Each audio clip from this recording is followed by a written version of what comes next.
যে নামে হোক এরা অনেকে ভোট দিয়ে, আর আপনারা অনেকেই প্রিন্ট মিডিয়াতে আমি দেখেছি, ক্যাপশন দেখেছি, কপরবাসী ভোটার, এইরকম দেখেছি, ক্যাপশন দেখেছি, তো ভোট দিয়ে যেত।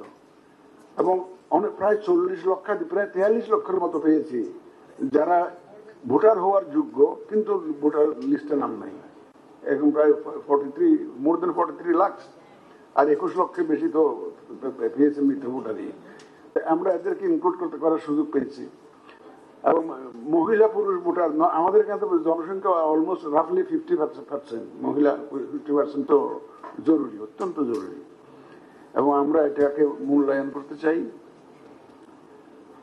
দেখুন, আমরা লেভেল প্লেইং ফিল্ডের কথা বলি, একটা সুন্দর নির্বাচনী পরিবেশের কথা বলি, এই ক্ষেত্রে আপনাদের সহযোগিতা ছাড়া আমাদের সম্ভব হবে না। আমাদের এই নির্বাচন কমিশনের একার পক্ষে এই কাজটা করা সম্ভব হবে না, একটা সুন্দর সুষ্ঠু নির্বাচন দেওয়া। এখানে মিডিয়াকে যে আপনাদের সাথে যে সংলাপ অনুষ্ঠান আপনাদেরকে আমরা যে আমন্ত্রণ জানিয়েছি, এটা শুধুমাত্র আনুষ্ঠানিকতা নয়, কিন্তু আপনাদের মূল্যবান পরামর্শ, মতামত নিয়ে আমরা এগিয়ে যেতে চাই। দেওয়ার কথা বলছি বারবার করে, আমাদের মাননীয় প্রধান উপদেষ্টা বলছেন, আমরাও কিন্তু জাতির কাছে প্রতিশ্রুতিবদ্ধ, এবং আমরা এখন সর্বোপরি দেশের সর্বস্তরে জনগণের সহযোগিতা লাগবে। আমরা মিডিয়াকে এখানে পার্টনার হিসেবে পেতে চাই, আমরা আপনাদেরকে সাথে নিয়ে পার্টনার হিসেবে আগে যেতে চাই আমাদের এই কাজে।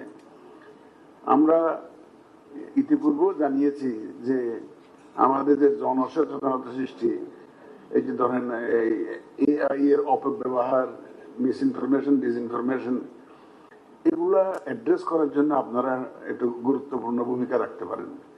পার্টিকুলারলি আমাদের দেশে নর্মালি ইলেকট্রনিক মিডিয়ার প্রতি মানুষের একটা আকর্ষণ বেশি, ইদানি আবার সোশ্যাল মিডিয়া একটা যুগ হয়েছে, খুব গুরুত্ব দেয়। এবং দেখবেন যে ওই টেলিভিশন খুলে আগে স্ক্রল করতে থাকে যে গুরুত্বপূর্ণ সংবাদটা কোথায় কোথায় আছে আসলে। সুতরাং ইলেকট্রনিক মিডিয়ার গুরুত্ব আমাকে আর বুঝিয়ে বলার দরকার নাই আপনাদের কাছে, আপনারা জানেন, আপনারা বুঝেন। আমরা এই নির্বাচন কমিশন দায়িত্ব নেওয়ার পর থেকে আমরা দায়িত্ব নিয়েছি 24শে নভেম্বর 2024। অনেকগুলো গুরুত্বপূর্ণ কাজ সেরে ফেলেছি।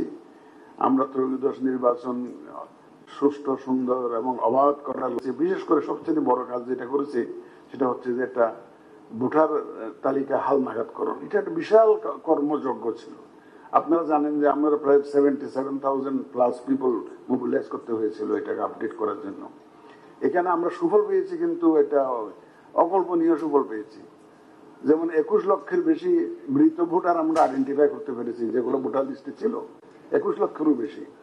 তাহলে এদের নামটা আমরা এখন ড্রপ করতে পেরেছি ভোটার লিস্ট থেকে। এরা কিন্তু বাংলাদেশে সবকিছু লোক আমরা ছাপানো কিছু যাতে না হয়, এবং এটা আই মিন ইট, যে আমরা একদম স্বচ্ছভাবে আয়নার মতো পরিষ্কার করে এই ইলেকশনটা করতে চাই।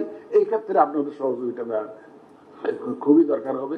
এবং আমরা এটা ভোটের সংখ্যায়, তার মানে মহিলারা ড্রপ আউট ছিল বেশি, এলিজিবল হলেও ভোটার লিস্টে নাম ছিল না। আমাদের এই ড্রাফট দেওয়ার ফলে এই ব্যবধানটা অনেকাংশে কমে এসছে, এখন বোধহয় 10 লাখের মতো, 18 লাখে নেমে আসছে। এই ডিফারেন্সটা, পুরুষ এবং মহিলার যে ভোটারের যে ডিফারেন্সটা অনেকাংশে কমে যাচ্ছে।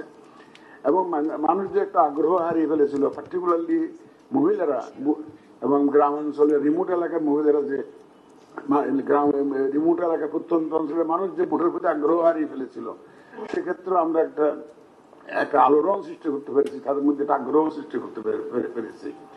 আর ভোটের ব্যবস্থা করব, এবং আইটি সাপোর্টেরটা হচ্ছে ভোটার রেজিস্ট্রেশনটা আমরা মডার্ন টেকনোলজির মাধ্যমে যে অনলাইনে ছাড়বো। আর পোস্টাল ব্যালটটা তো আপনারা জানেনই, সেই পোস্টাল ব্যালটটা এই দুইটা কম্বিনেশন মিক্সড, এটাকে সংকর জাতীয় বলতে পারেন যে ব্যবস্থা। Officer who is collecting votes, উনিও ভোট দিতে পারেন না, কিন্তু আমরা এবার ইনশাল্লাহ ওটা নিশ্চিত করবো। প্রায় অ্যাবাউট 1 মিলিয়ন পিপল, প্রায় 10 লক্ষ লোক হয় রাফলি, তাদের ভোটের ব্যবস্থা আমরা ইনশাল্লাহ নিশ্চিত করবো। আইন শৃঙ্খলা বাহিনীর ভোটের ব্যবস্থা নিশ্চিত করবো। তারপরে সরকারি কর্মচারীরা কাজের প্রয়োজনে দেশের বিভিন্ন জায়গায় পোস্টেড থাকেন, নিজের যে ভোটের সেন্টার ওখান থেকে অনেক দূরে থাকেন, তো তাদেরও আমরা ইনশাল্লাহ ভোটের আওতায় নিয়ে আসবো। ওই যে এই যে জেলখানায় যারা বন্দী থাকেন, হাজতবাসী থাকেন, তাদেরকেও আমরা আইন অনুযায়ী, এটা আইনে আগের থেকে আছে, এই আইনে আগের থেকে আছে যে হাজতদের ভোটে নিয়ে আসে, আরপিওতে আছে। তারপরে যে সরকারি চাকরিজীবী যারা বিভিন্ন জায়গায় পোস্টেড থাকেন তাদেরকে নিয়ে আসে, এটা আইনে আরবিতে অলরেডি আছে, কিন্তু ইট ওয়াজ নেভার ইমপ্লিমেন্টেড। এই ইলেকশনের জন্য এখানে আমরা মিডিয়াকে পার্টনার হিসেবে পেতে চাই এবং আপনাদেরকে পার্টনার করেই আমরা এই কাজটা সারবো ইনশাল্লাহ। এই যে অ্যাওয়ারনেস রেজিং প্রোগ্রাম।